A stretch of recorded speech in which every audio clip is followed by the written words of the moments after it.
আসসালামু আলাইকুম ভিউয়ার্স। বাংলাদেশের সর্বশেষ আপডেট সংবাদে আপনাদের স্বাগত। জানিয়ে দিব হাতে থাকা সর্বশেষ আপডেট বাংলা সংবাদ। প্রথমেই সংবাদ শিরোনাম। ছাত্রদের দলে যোগ দেওয়ার আলোচনায় নূর।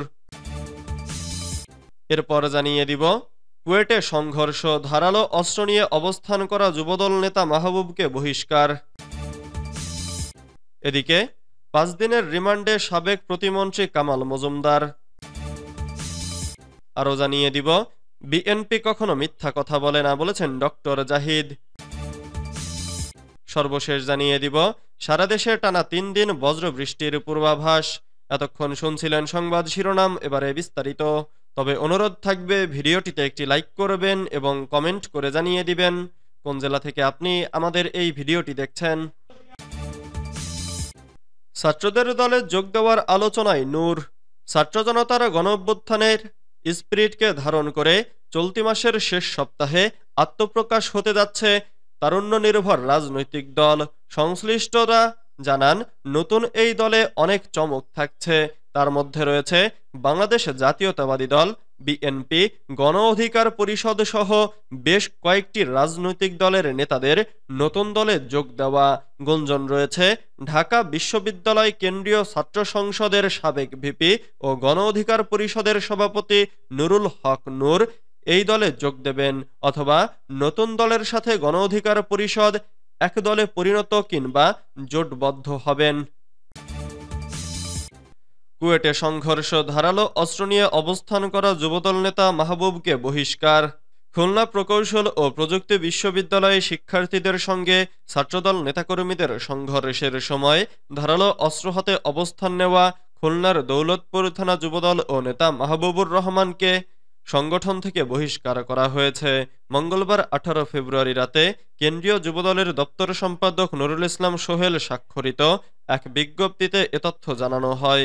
বিজ্ঞপ্তিতে উল্লেখ করা হয়, দলীয় শৃঙ্খলা পরিপন্থী কর্মকাণ্ডে জড়িত থাকার অভিযোগে দৌলতপুর থানা যুবদলের সহসভাপতি মাহবুবুর রহমানকে দল থেকে বহিষ্কার করা হয়েছে।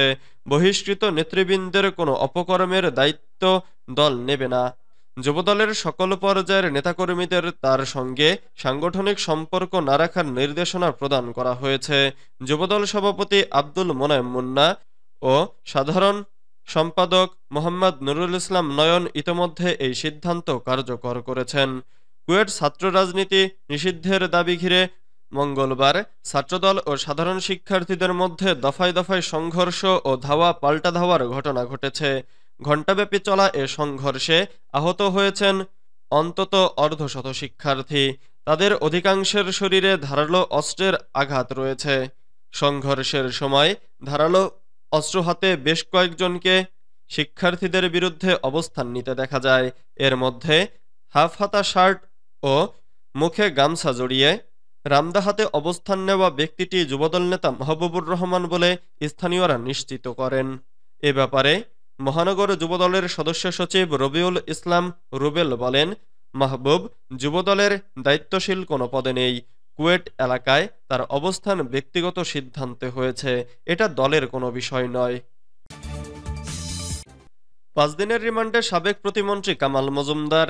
বৈষম্য বিরোধী আন্দোলন চলাকালে মিরপুর থানাধীন গোলচত্বর এলাকায় আনোয়ার হোসেন পাটোয়ারি নামে এক ব্যক্তি নিহতের ঘটনায় দায়েরকৃত হত্যা মামলায় সাবেক শিল্প প্রতিমন্ত্রী কামাল আহমেদ মজুমদারকে 5 দিনের রিমান্ড পাঠিয়েছেন আদালত।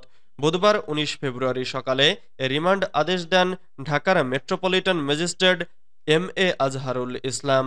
এদিন সকালে কামাল আহমেদ মজুমদারকে আদালতে হাজির করে 5 দিনের রিমান্ড চেয়ে আবেদন করেন মামলার তদন্তকারী কর্মকর্তা। রিমান্ডের পক্ষে শুনানি করেন পাবলিক প্রসিকিউটর ওমর ফারুক ফারুকী। আসামি পক্ষের আইনজীবীরা জানান, তাদের কিছু বলার নেই। শুনানি শেষে ঢাকার metropolitan magistrate MA Azharul Islam 5 দিনের রিমান্ড মঞ্জুর করেন। জানা যায়, বৈষম্য বিরোধী আন্দোলন চলাকালে 5 আগস্ট মিরপুর গোলচত্বর এলাকায় গুলিতে নিহত হন আনোয়ার হোসেন পাটোয়ারি। এ ঘটনায় তার বাবা আল আমিন পাটোয়ারি মিরপুর মডেল থানায় হত্যা মামলা করেন। গত 19 অক্টোবর রাতে রাজধানীর গুলশান এলাকা থেকে কামাল আহমেদ মজুমদারকে গ্রেফতার করে কাফরুল থানা পুলিশ। পরে তাকে কয়েক দফা রিমান্ড দেওয়া হয়। বিএনপি কখনো মিথ্যা কথা বলে না, বলেছেন ডক্টর জাহিদ। বিএনপি গত 17 বছর ধরে যা বলে আসছে আজ তাই জাতিসংঘের প্রতিবেদনে উঠে এসেছে বলে মন্তব্য করছেন বিএনপির স্থায়ী কমিটির সদস্য ও খালেদা জিয়ার ব্যক্তিগত চিকিৎসক ডক্টর এজেড জাহিদ হোসেন। তিনি বলেছেন, বিএনপি কখনো মিথ্যা কথা বলে না। মঙ্গলবার 18 ফেব্রুয়ারি স্থানীয় সময় সন্ধ্যায় যুক্তরাজ্য স্বেচ্ছাসেবক দল আয়োজিত এক সেমিনারে তিনি একথা বলেন। ডক্টর জাহিদ বলেন, আজ জাতিসংঘের ফ্যাক্ট ফাইন্ডিং মিশন বলছে, তোমরা যা বলেছিলে সেটিই সত্য। আল জাজিরা যে নিউজ করেছিল এখন দেখা যাচ্ছে সেটিও সত্য। অর্থাৎ যা কিছু বিএনপি বলে তা সত্য। বিএনপি সত্যের উপর কথা বলে, সেটি আজ আন্তর্জাতিকভাবে স্বীকৃত। জাতিসংঘের প্রতিবেদনের পর আন্তর্জাতিক আদালত বা দেশীয় আদালতে আওয়ামী লীগের মুখ রক্ষা করার আর কিছুই থাকেনি। আজ সেটি প্রমাণিত। ডক্টর জাহিদ আরও বলেন, স্বৈরাচারী হাসিনা বারবার বলতেন উন্নয়নের জোয়ার বইয়ে দিয়েছেন, মধ্যম আয়ের দেশে রূপান্তরিত করেছেন, কিন্তু লাভের লাভ এটুকু হয়েছে, প্রতি বছর $16 বিলিয়ন বাংলাদেশ থেকে পাচার হয়েছে। হাসিনা মাধ্যম আয় করতে গিয়ে বাংলাদেশের প্রত্যেক মানুষের উপর $5,000 করে ঋণ দিয়ে গেছে। দেশের অর্থনীতি ফোকলা হয়ে গেছে, শাসন ব্যবস্থা ভেঙে পড়েছে, ভোটারবিহীন নির্বাচন হয় বলে 80 থেকে 90% ভোট পড়েছে। সারা দেশে টানা 3 দিন বজ্র বৃষ্টির পূর্বাভাস। বসন্তের শুরুতে সারা দেশে বৃষ্টির পূর্বাভাস দিল আবহাওয়া অধিদপ্তর। সেই সঙ্গে আংশিক মেঘলা আকাশ সহ আবহাওয়া প্রধানত শুষ্ক থাকতে পারে। পাশাপাশি টানা 3 দিন বৃষ্টি হতে পারে। মঙ্গলবার 18 ফেব্রুয়ারি আবহাওয়াবিদ ডক্টর মোহাম্মদ আবুল কালাম মল্লিক স্বাক্ষরিত 72 ঘন্টার পূর্বাভাসে এ তথ্য জানানো হয়। পূর্বাভাসে বলা হয়, লঘুচাপের বর্ধিতাংশ পশ্চিমবঙ্গ এবং তৎসংলগ্ন এলাকায় অবস্থান করছে। মৌসুমের স্বাভাবিক লঘুচাপ দক্ষিণ বঙ্গোপসাগরে অবস্থান করছে। এ অবস্থায় মঙ্গলবার 18 ফেব্রুয়ারি রংপুর ও সিলেট বিভাগের 2-1 জায়গায় বজ্রসহ বৃষ্টি হতে পারে। এছাড়া দেশের অন্যত্র অস্থায়ীভাবে আংশিক মেঘলা আকাশসহ আবহাওয়া প্রধানত শুষ্ক থাকতে পারে। শেষ রাত থেকে ভোর পর্যন্ত হালকা থেকে মাঝারি ধরনের কুয়াশা পড়তে পারে। সারা দেশে রাতের তাপমাত্রা সামান্য বৃদ্ধি পেতে পারে এবং দিনের তাপমাত্রা প্রায় অপরিবর্তিত থাকতে পারে।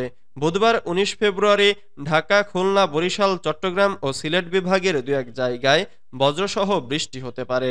এছাড়া দেশের অন্যত্র অস্থায়ীভাবে আংশিক মেঘলা আকাশ সহ আবহাওয়া প্রধানত শুষ্ক থাকতে পারে। শেষরাত থেকে ভোর পর্যন্ত হালকা থেকে মাঝারি ধরনের কুয়াশা পড়তে পারে।